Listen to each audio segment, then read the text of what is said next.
היום הולכים להביא בחלב וחלפים בישול אורח מיוחד. שלום מיכל. שלום יונתן.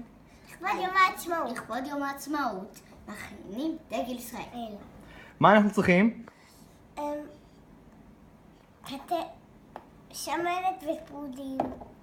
ומשהו בצבע כחול. הייתי מאמא, אז בואו לשיר את הסיסמה. תושיט יד הסוף. הנה, עשינו משולש אחד. ומה עכשיו? עוד אחד. משולש הפוך. אנחנו לא יודעים. משולש הפוך זה קצת יותר מסובך. צריך לשמוע למרשמלו. יום עצמאות שמח. מי רוצה לאכול? אני! תאכלו. ים. ככה עם האצבעות. יש לי ג'וב. יונתן, תראה. אבל תעשי גם מרשמלו. זה בסדר.